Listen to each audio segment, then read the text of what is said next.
Hola, ¿cómo están? En este tema la idea sería poder dar un repaso de integración de la unidad 2, pensando que tenemos una diversidad de problemáticas que se fueron planteando a lo largo de la segunda parte de este cuatrimestre, centrado en la unidad 2, como dije antes, en temas que están directamente vinculados ya a la salida del periodo de la Edad Oscura y a todo el proceso que se conforma entre el siglo VIII, VII y VI en relación a la formación de la polis y luego a la estructuración del periodo clásico a partir del siglo V. Es decir, si hacemos una mirada más de repaso integral, lo que podemos apreciar es que en este proceso histórico, que es la conformación de la polis, nos encontramos frente a un modelo político inédito, novedoso, en relación a lo que había sido la experiencia política previa en torno al Mediterráneo Egeo palacial, tanto de Creta como Micenas, y luego este proceso de transición que dura 4 siglos, que se conoce como Edad Oscura, podemos ver que la pervivencia de los sectores comunales, aldeanos, anclados al trabajo de la tierra, luego de la desestructuración del sistema palacial, tras un proceso de desarticulación y progresiva reorganización, finalmente en la transición del siglo IX al VIII pueden volverse a rearticular en este nuevo espacio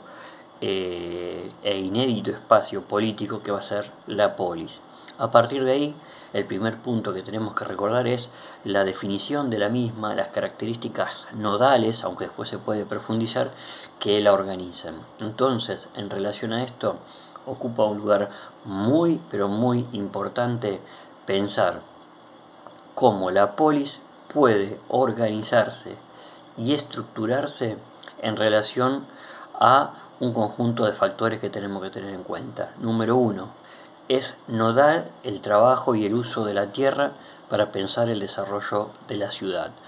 Dos, en base al mismo emerge la figura central del campesino, varón por supuesto, que posee la capacidad de armarse y convertirse en soldado, es decir, un miembro de la falange política, y con estas dos características, ser campesino y ser soldado, puede transitar hacia el espacio público del ágora, de la asamblea, y ahí convertirse en político y por lo tanto con esa tercera función ser ciudadano. Es decir que campesino, soldado y político son las tres variables que conforman la ciudadanía, la pertenencia al espacio público político de la polis en el siglo VIII. Esto se va a ir desarrollando a partir de los siguientes siglos para lo que tiene que ver de referencia a los varones de cada entidad política, de cada polis. ¿Esto qué quiere decir? Que la conformación del proceso del cinecismo, que es la integración de las distintas aldeas que a su vez están compuestas por oicos en un espacio superior, como es el de la polis, tenemos que pensarlas desde una lógica de escala espacial, la integración, el cinecismo, pero que ese proceso de integración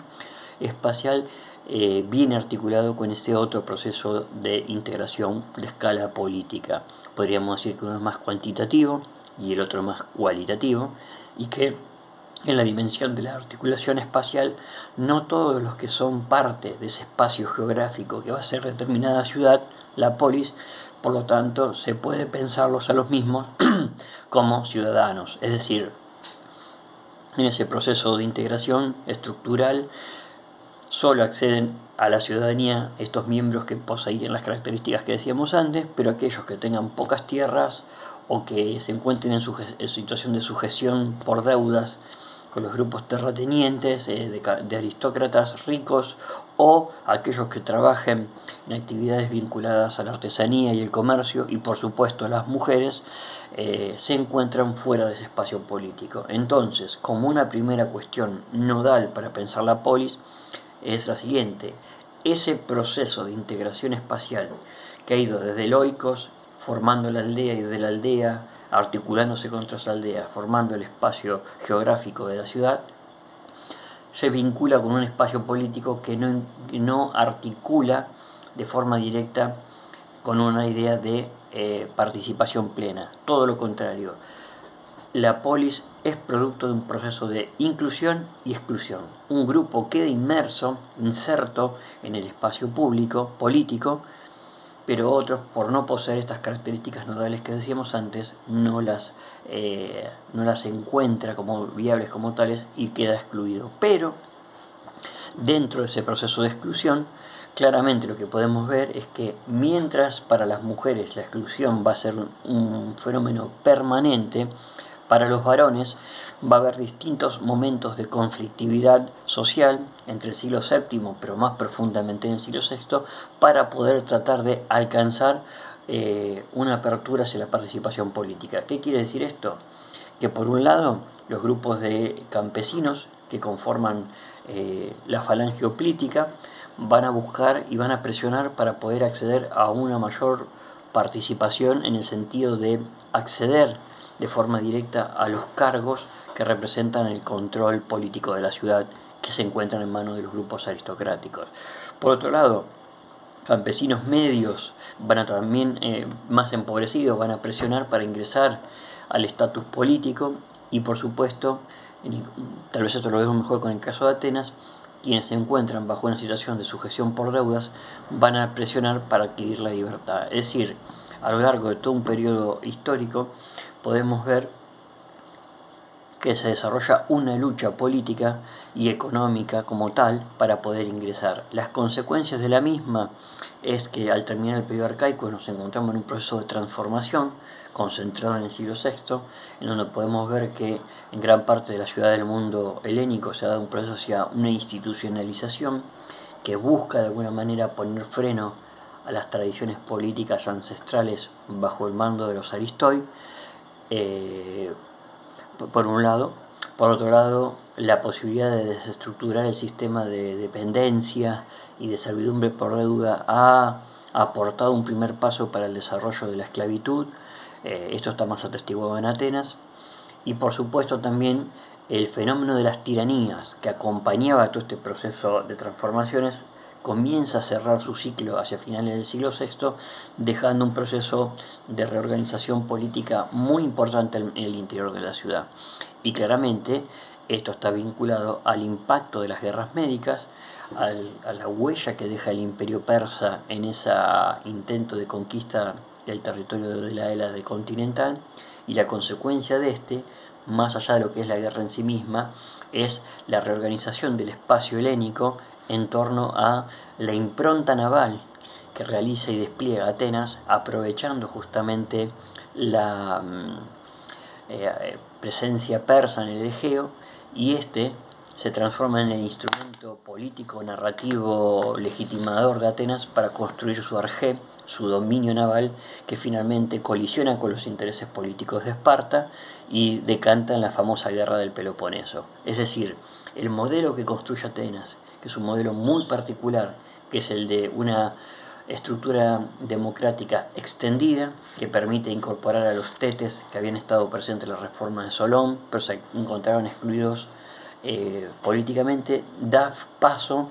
a este fenómeno que va a ser conocido como el de la democracia radical, pero la democracia radical, que es esclavista, también deviene, si se puede usar el término en base a la bibliografía que poseemos, en imperialista, y esto lleva a una colisión de intereses en el mundo helénico. Este proceso de crisis que se abre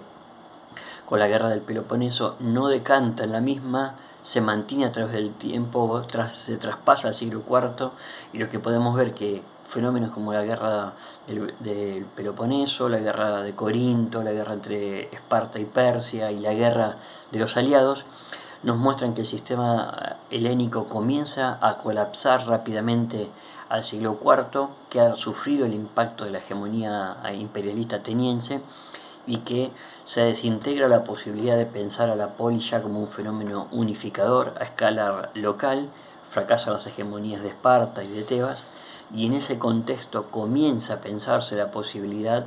desde el punto de vista de los intelectuales políticos, de un nuevo modelo que pueda solucionar esto.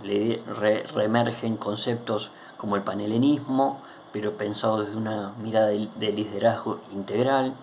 la idea de la koiné eirene, la paz común, es decir, la posibilidad de poner fin a las guerras, y lo que también se empieza a definir es quién puede llevar adelante este proyecto político. Ya no pueden ser experimentos o formatos políticos como el realizado por Atenas en el siglo V, sino que comienza cada vez más a ponerse en valor la posibilidad de que esto sea bajo algún tipo de liderazgo personalizado,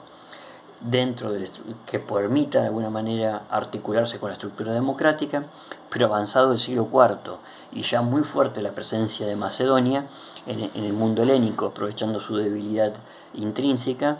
es la figura de Filipo la que aparece y va a dar un cariz nuevo a esto. Es decir, el proceso de agotamiento de la polis se cierra desde el punto de vista político, militar, con la presencia del imperio o la conformación de una suerte de estructura política hegemónica macedonia que deviene el imperio luego de la conquista por parte de Alejandro del dominio aqueménida, que desde el punto de vista social muestra